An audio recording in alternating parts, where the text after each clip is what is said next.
Hello everyone. In this short segment, I'll be explaining the definition of a typhoon and how it differs to other similar meteorological phenomenon. In the first place, typhoons are not defined as a sole occurrence. It actually falls under the category of a cyclone, to be precise, a mature tropical cyclone. Similarly, a hurricane is much the same concept. However, it is confined to the Atlantic region, thereby threatening only places like the Caribbean and southern United States. All in all, cyclones, hurricanes, typhoons, and the like are devastating forces of nature that can be considered as natural disasters. They form due to the presence of certain factors like 1.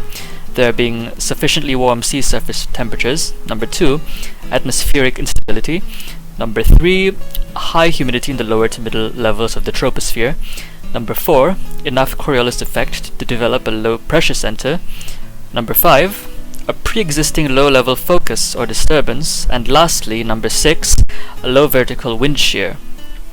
So that about wraps up my segment. If you'd like to know what can be done to assure your safety in the event of a typhoon, stay tuned and listen on as we go further into the subject at hand. Thank you, and goodbye. Hello to the audience. Allow to introduce myself. My name is Kim Auditor, and I will be informing you about the steps or safety precautions on what to do before, during, and after a typhoon. So, store an adequate supply of food and clean water. Second, prepare food that need not be cooked. Third, keep flashlights, candles, and battery-powered radios within easy reach. Fourth step is examine your house and repair its unstable parts. The fifth step is always keep yourself updated with the latest weather report. Should you need to evacuate, bring clothes, first aid kit, candles or flashlights, battery-powered radios, food, and any other supplies you need to bring. This step is a common or general way to do. So this is to stay inside the house. And second, always keep yourself updated with the latest weather report. Third, if safe drinking water is not available, boil water for at least 20 minutes and place it in a container with cover. So the fourth step is keep an eye on lighted candles or gas lamps. Fifth, do not wade through floodwaters to avoid being electrocuted and contracting diseases. The sixth step is if there is a need to move to an evacuation center, follow reminders, rules, or your evacuation plan if you have in your building or your house. If floodwater breached into your house, evacuate calmly and do not panic. So the eighth step is close the windows and turn off the main power switch. Ninth step is put important appliances and belongings in a high ground so that the water cannot, fry them.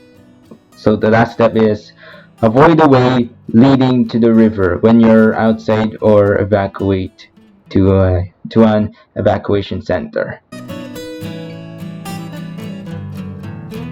If your house was destroyed, make sure that it is already safe and stable when you enter.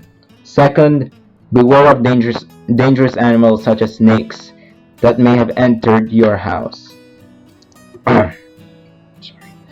Third, watch out for live wires or outlet immersed in water, or you might get electrocuted. Fourth, report damaged electrical cables and fallen electric posts to the authorities so they can fix it right away. Do not let water accumulate in tires, cans, or pots to avoid creating a favorable condition for mosquito breeding. So that's where the mosquito lives, breeds, and where their babies grow up. So be advised, you need to throw water away or you'll get a disease like dengue. But is an overflowing of water into land that is normally dry. Floods can happen during heavy rains, when oceans come on shore, or when snow melts quickly, or when dams or levees break. Damaging floods may happen with only a few inches of water, or it may cover a house up to the rooftop. Floods can occur within minutes or over long time periods such as days, weeks, or longer. Floods are the most common and the most widespread of all the weather-related natural disasters. Hello and good afternoon. My name is Andrea Martini Formalejo, and today we're going to talk about on what we are going to do on a flood. It is better to know on what we are going to do whenever there is a natural occurring disaster happening in our community. So first is the before, and the first thing on the list is make sure to have an emergency kit. It is better to have an emergency kit in your home, especially not just for floods, but also for other natural disasters, except for like a fire or maybe an earthquake. It is better to be prepared instead of not being prepared. Number 2 is evacuate immediately. So if you know that the flood is going to go into your home and it would rise up immediately in a rapid rate, and it is time for you to evacuate immediately to a nearby evacuation center just to be safe. Bring your family or even your belongings with you. Number 3, construct barriers. It is better to construct barriers to keep the water out of your homes and to avoid any more flood within your homes. Number 4 is place all valuables on a higher shelf.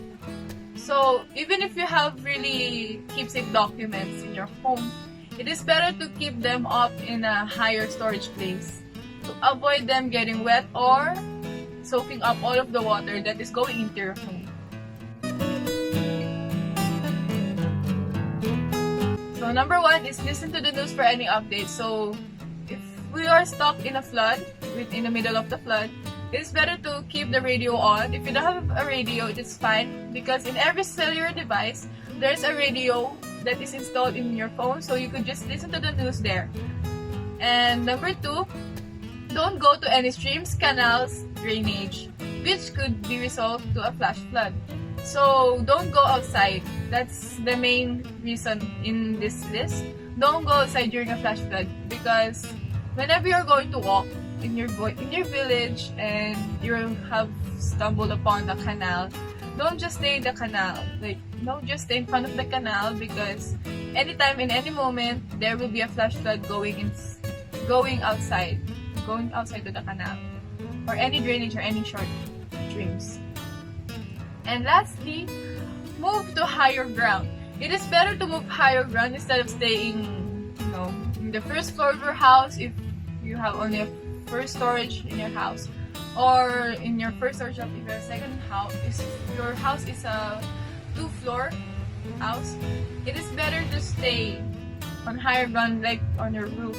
It's better to stay on your roof because many people, whenever there's a flash flood, they move immediately to the roof. So it is better to go that way instead of staying down. So that is the list in my during and before on what to do. So next we're going to do the after, which is said by Aika.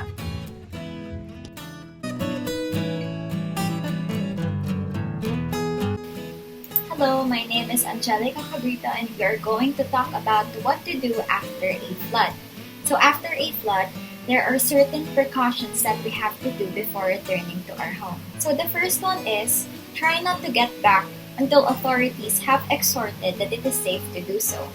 On the off chance that the power switch was not turned off prior to flooding, do not re-enter your home until a certified electrician has decided that it is safe to do as such. The second one is if the water came inside your home. Remove water from your flooded home slowly. Drain it in stages, about 1/3 of the volume daily. Because if the ground is still saturated and water is removed too quickly, the walls or the floors could buckle. Also, disinfect your house to avoid diseases that can be brought by the flood water. Lastly, ensure the building's safety. Make sure that the building is structurally safe. Be cautious of buckled floors or walls. Watch for holes in the floors, broken glass, and other potentially dangerous debris. Okay, so that's all.